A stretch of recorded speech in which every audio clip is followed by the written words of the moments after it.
जांच की बात नहीं कर रहा है। अब खुद प्रमाण दे रहे हैं माननीय नीतीश कुमार कि मैं नॉर्मल स्टेट में नहीं हूँ, मैं अब नॉर्मल हूँ।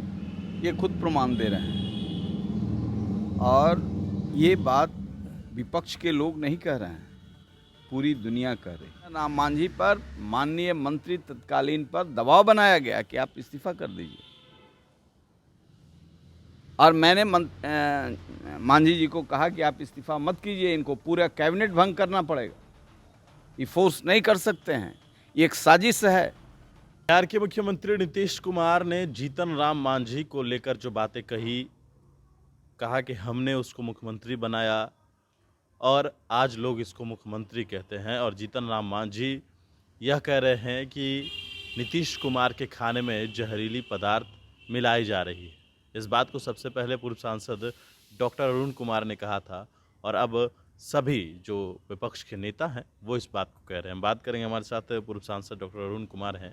मुख्यमंत्री के बयान को और जीतन राम मांझी के बयान को, उन तमाम चीज़ों को और तमाम प्रकरण को आप कैसे देख रहे हैं? देखिए, जब मैंने कहा था कि इनको दबा दिया जा रहा है, उस समय आप पत्रकार लोग प्रमाण खोज रहे थे और अब कोई प्रमाण नहीं खोज रहा है, कोई जांच की बात नहीं कर रहा है। अब खुद प्रमाण दे रहे हैं माननीय नीतीश कुमार कि मैं नॉर्मल स्टेट में नहीं हूँ, मैं अब नॉर्मल हूँ।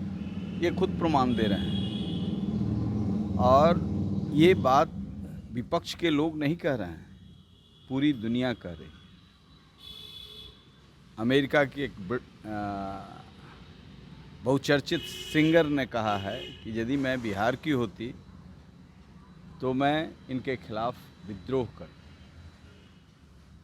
यह भूमि क्रांतिकारियों की भूमि है और यहाँ ये आग सुलग रहा है। ये समय रहते जो तथाकथित मैनेजर हैं माननीय नीतीश कुमार के और जेडीयू के, विकल्प तैयार करें और सत्ता से अलग करके उनका पूरा परीक्षण कराएं, जांच कराएं। यह जांच का विषय है।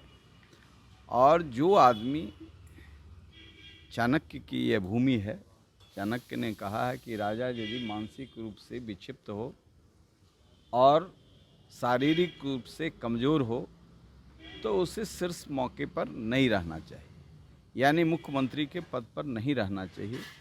जो उनके सलाहकार हैं तो बदल दें और नहीं तो मेरा मांग शुरू से ही है कि केंद्र सरकार इसमें हस्तक्षेप करे। 13 करोड़ जनता को अपने भाग्य पर नहीं छोड़ देना चाहिए।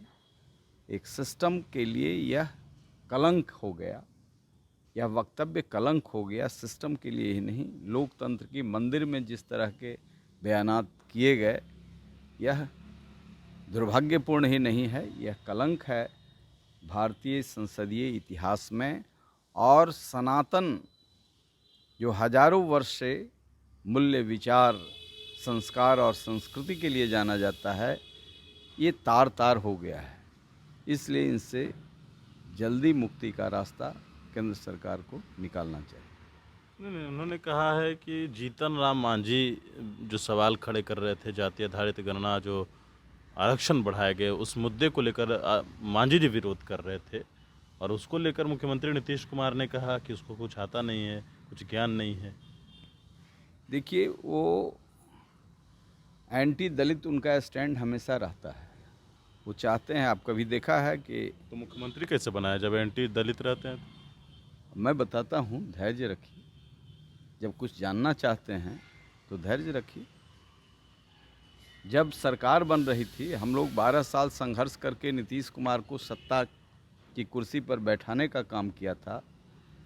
तो फर्स्ट कैबिनेट में सलाहकार के रूप में मैं भी एक था। बाबू ललन सिंह थे, बाबू प्रभुनाथ सिंह थे। और 12 बजे रात में उन्होंने कहा, माननीय नीतीश कुमार ने, कि महादलित से एक व्यक्ति का होना चाहिए। चूंकि तब तक दो व्यक्ति का नाम आ गया था,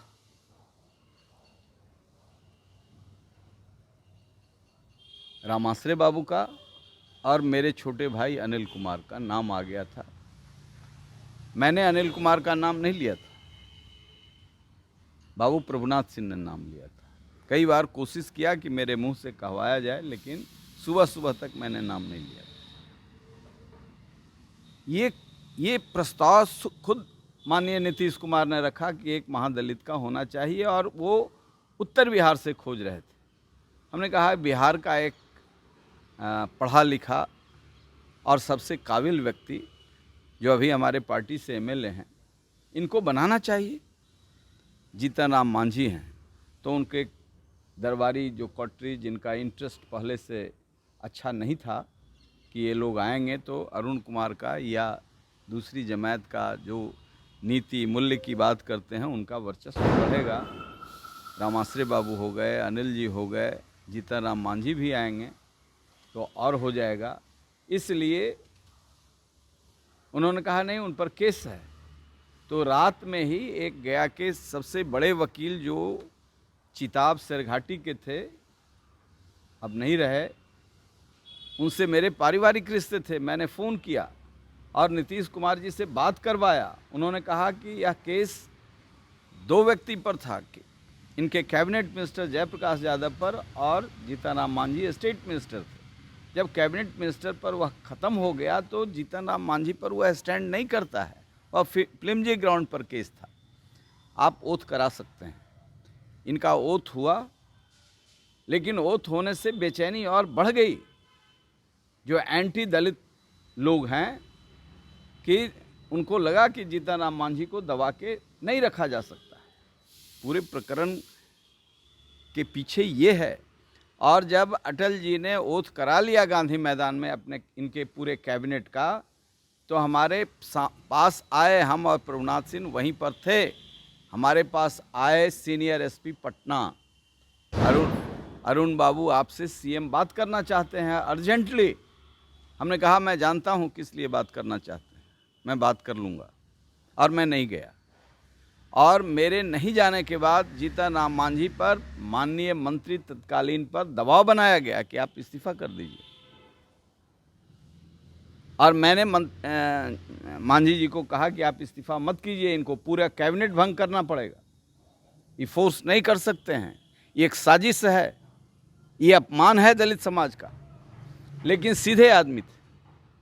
आप जिस तरीके से कल भी हाउस में देखा, जो प्रतिक्रिया है उनकी बहुत शांत, सौम्य, संस्कारी, तो उस समय भी इनके कहने पर उन्होंने इस्तीफा किया। लेकिन हम लोगों का मनोबल तोड़े।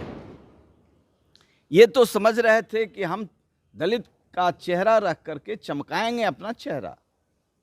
बराबर यही काम करते हैं नीतीश को, अपना चेहरा चमकाएंगे।